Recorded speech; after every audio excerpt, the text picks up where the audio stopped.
ሰላም ጤና ይስጥልን ተመልካቾቻችን ከኢሳት ነፃ የህዝብ ሚዲያ ኢሳት ዲጂታል ዜናዎች ተጀምሯል። ከዘገባዎቹ ጋር ገነት ዘዘው ነኝ። አብራችሁን ቆዩ።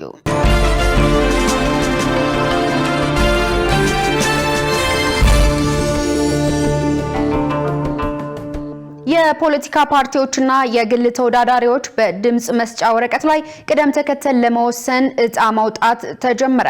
የኢትዮጵያ ብሔራዊ ምርጫ ቦርድ በሰባተኛው ጠቅላላ ምርጫ የሚወዳደሩ የፖለቲካ ፓርቲዎችና የግል ተወዳዳሪዎች በድምጽ መስጫ ወረቀት ላይ የሚቀመጡበትን ቅደም ተከተል በተመለከተ የእጣ ማውጣት ስነ ስርዓት በዛሬው ዕለት በይፋ አስጀምሯል።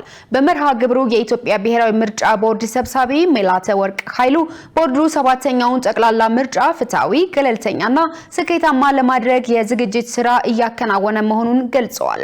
የዚህ አካል የሆነውና በምርጫው የሚወዳደሩ የፖለቲካ ፓርቲዎችና የግል ተወዳዳሪዎች በድምጹ መስጫ ወረቀት ላይ የሚቀመጡበትን ቅደም ተከተል የሚወስን የእጣ ማውጣት ስነ ስርዓት በዛሬው ዕለት በይፋ መጀመሩንም ተናግረዋል። እጣ የማውጣቱ ሂደት ግልጽ፣ ፍትሃዊና ተአማኒ እንዲሆንም አሰራር መዘርጋቱ ተገልጿል። እጣ ማውጣቱም ዛሬን ጨምሮ ለተከታታይ 10 ቀናት የሚቆይ መሆኑንም ዋና ሰብሳቢዋ አስታውቀዋል። በዚህም ፓርቲዎች ወይም እጩዎች መገኘታቸውን የሚከታተልና ቅሬታ የሚቀበል አካል መዘጋጀቱን በመርሃ ግብሩ ተመልክቷል። በሌላ በኩል በአሁኑ ወቅት የመራጮች ምዝገባ እየተከናወነ ሲሆን ከ4 ቀን በፊት በተደራጀ መረጃ መሰረትም ከ18 ሚሊዮን በላይ ዜጎች ለመራጭነት መመዝገባቸውን ታውቋል። የትራንስፖርቱን ዘርፍ ከአካባቢ ብክለት ለማጽዳት በተከናወነ ተግባር አበረታች ውጤት እየተመዘገበ መሆኑ ተገለጸ። የትራንስፖርትና ሎጂስቲክስ ሚኒስትር ዴኤታ በርሆ ሐሰን እንዳስታወቁት ኢትዮጵያ በትራንስፖርትና ሎጂስቲክስ መሰረተ ልማት፣ በከተማ ትራንስፖርትና በአረንጓዴ ቴክኖሎጂ ላይ ዘላቂ የትራንስፖርት ስርዓት ለመዘርጋት እየሰራች ትገኛለች። ይህንን ለመደገፍ ታዳሽ የኃይል ምንጭ የሚጠቀሙ ተሽከርካሪዎችን ማስፋፋትና ዘርፉን ማበረታታት ከተሽከርካሪ የሚለቀቀውን በካይ ጋዝ እንደሚቀንስ ተናግረዋል። ሚኒስትር ዴኤታው አያይዘውም ባለፉት ጥቂት ዓመታት ዘርፉ አካባቢን እንዳይበክል በርካታ ተግባራት መከናወኑን ተናግረዋል። በዚህ ረገድም የኤሌክትሪክ ተሽከርካሪዎችን ለሚያስመጡና ለሚገጣጥሙ አካላት ፖሊሲ ተዘጋጅቶ ተግባራዊ እየተደረገ እንደሚገኝ ጠቅሰው ከቀረጥ ነፃ አገልግሎትን ጨምሮ ልዩ ልዩ ማበረታቻ እየተደረገላቸው መሆኑን አንስተዋል። በተያያዘም በነዳጅ የሚሰራ ማንኛውም ተሽከርካሪ ወደ ሀገር ውስጥ እንዳይገባ መከልከሉን ተናግረዋል። ይህ እርምጃ ኢትዮጵያ ለዓለም የአየር ንብረት መጠበቅ ያላትን ቁርጠኝነት የሚያሳይ ነው ብለዋል። የኤሌክትሪክ ተሽከርካሪዎች ፖሊሲ የትራንስፖርቱ ዘርፍ በታዳሽ የኃይል አማራጭ ላይ ትኩረት እንዲያደርግ እንደሚያበረታታና የነዳጅ ጥገኝነትን እንደሚቀንስ ገልጸዋል ሲል የዘገበው ኢዜአ ነው።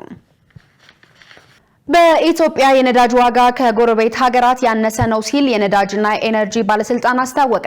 ዋና ዳይሬክተሩ ደስታው መኳንንት እንደገለጹት በአሁኑ ጊዜ በኢትዮጵያ የነዳጅን ዋጋ የሚወስነው ዓለም አቀፍ የነዳጅ ገበያ ዋጋ ነው።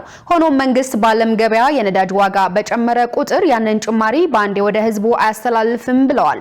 በዚህም መንግስት በነዳጅ ዋጋ ላይ ውሳኔ የሚሰጠው 4 እና 5 አማራጮችን አጥንቶ መሆኑን በመጥቀስ የዋጋ ጭማሪ የሚያደርገው ጭማሪም በዋጋ ግሽበት ላይ የሚያመጣው ተጽዕኖ በብሔራዊ ባንክና በማክሮ ኢኮኖሚ ቡድን በኩል ካስገመገመ በኋላ መሆኑን ተናግረዋል። በዚህም ለህዝብ ትራንስፖርት የሚደረገው ድጎማ ቀጥሏል ያሉት ኃላፊው በዚህ ዓመት ብቻ ከመንግስት ትሬጀሪ 4 ቢሊዮን ብር ለድጎማ መለቀቁን አስረድተዋል። ድጎማውን እንደፈለግን ማንሳት አንችልም ያሉት ዳይሬክተሩ ጉዳዩ ከአጠቃላይ ማክሮ ኢኮኖሚና ከህዝቡ የመንግስት አቅም ጋር የተያያዘ መሆኑን ጠቅሰዋል። ዘገባው የጋዜጣ ፕላስ ነው።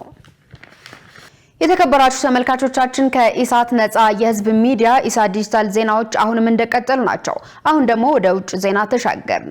እስራኤል በቴህራን ላይ አዲስ ጥቃት መፈጸሟን ተከትሎ ኢራን የባህረ ሰላጤውን ሀገራት የኃይል ማመንጫዎች እንደምትመታ አስጠነቀቀች። ኢራን በሆርሙዝ ሰርጥ ያላትን ቁጥጥር እያጠበቀች ባለችበት ሁኔታ የአሜሪካው ፕሬዝዳንት ዶናልድ ትራምፕ ደግሞ ቴህራን መስመሩን ክፍት እንድታደርግ የ48 ሰዓት የጊዜ ገደብ ሰጥተዋል። ሸሪፍ ኢማም ተጨማሪ አለው። እስራኤል ሰኞ ጧት ላይ አዲስ ጥቃት በቴህራን ላይ ፈጽማለች። አንድ የአሜሪካ የጦር አዛዥ ለኢራናውያን እንደነገሩት ለቀጣይ ቀናት በመደበቂያ ውስጥ እንዲቆዩ መክረዋል። ይህ በእንዲህ እንዳለ ኢራን የባህረ ሰላጤውን ሀገራት የኃይል ማመንጫዎች እንደምትመታ አስጠንቅቃለች። ኢራን በሆርሙዝ ሰርጥ ያላትን ቁጥጥር እያጠበቀች ባለችበት ሁኔታ የአሜሪካው ፕሬዝዳንት ዶናልድ ትራምፕ ደግሞ ለቴህራን የ48 ሰዓታት የጊዜ ገደብ ሰጥተዋል። በዚህ ጊዜ ውስጥ ኢራን የሆርሙዝን ሰርጥ የማትከፍት ከሆነ የኢራንን የኃይል ማመንጫዎች ከጥቅም ውጭ እንደሚያደርጓቸው አስታውቋል። ትራምፕ ይህንን ማስጠንቀቂያ ሁለት በማህበራዊ ሚዲያ ለቀዋል። የኢራን አብዮታዊ ዘብ ሰኞ ዕለት እንዳለው አሜሪካ ያለችውን የምታደርግ ከሆነ ኢራን በምላሹ በመካከለኛው ምስራቅ ለአሜሪካ የጦር ሰፈሮች የኤሌክትሪክ ምንጭ የሆኑትን የኃይል ማመንጫዎች በሙሉ ትመታለች። እንዲሁም የአሜሪካ ድርሻ ያለበትን የኢኮኖሚ የኢንዱስትሪና የኤነርጂ መሰረተ ልማት በሙሉ ታወድማለች። በኢራን ቴሌቪዥን በቀረበው የአብዮታዊ ዘብ መልእክት አትጠራጠሩ፣ ይህንን እናደርገዋለን ብለዋል። እስራኤል የኢራንን ዋና ከተማ እየደበደበች ነው፣ መሰረተ ልማቶቿን ኢላማ ያደረገ ጥቃትም እየተፈጸመ ነው ብለዋል። የአሜሪካዊ ማዕከላዊ ዕዝ ዋና አዛዥ አድሚራል ብራድ ኩፐር ሰኞ ዕለት በተላለፈ ቃለ መጠይቅ እንደገለጹት ኢራን ሚሳይሎችና ድሮኖችን የምታስወነጭፈው ሰዎች ከበዙበት አካባቢ ነው። ይህ ማለት እነዚህ አካባቢዎች ኢላማ እንዲደረጉ ያስገድዳል። አሁን ላይ ከውስጥ እንድትቆዩ እንመክራለን ብለዋል ኩፐር ኢራናውያን ሲቪሎችን ሲመክሩ። ፕሬዚዳንቱ እንዳስታወቁት መቼ መውጣት እንዳለባቸው በተወሰነ ጊዜ ውስጥ መልእክት ይደርሳቸዋል ብለዋል። የተባበሩት አረብ ኤሚሬትስ የአየር መከላከያ ከኢራን የተተኮሰ ባለስቲክ ሚሳይል በአቡዳቢ አክሽፏል። በዚህ ወቅት በስብርባሪው አንድ ሰው መጎዳቱ ተገልጿል። ከዚህ ባለፈም በባህሬንና በኩዌት የማስጠንቀቂያ ድምፅ ይደመጥ ነበር። የሳውዲ አረቢያ የመከላከያ ሚኒስቴር እንዳለው ሪያድን ኢላማ ያደረገ ሚሳይል ማክሸፉንና በነዳጅ ሀብቷ የምትታወቀው ምስራቃዊ ግዛት ከድሮን ጥቃት መከላከሉን አስታውቋል።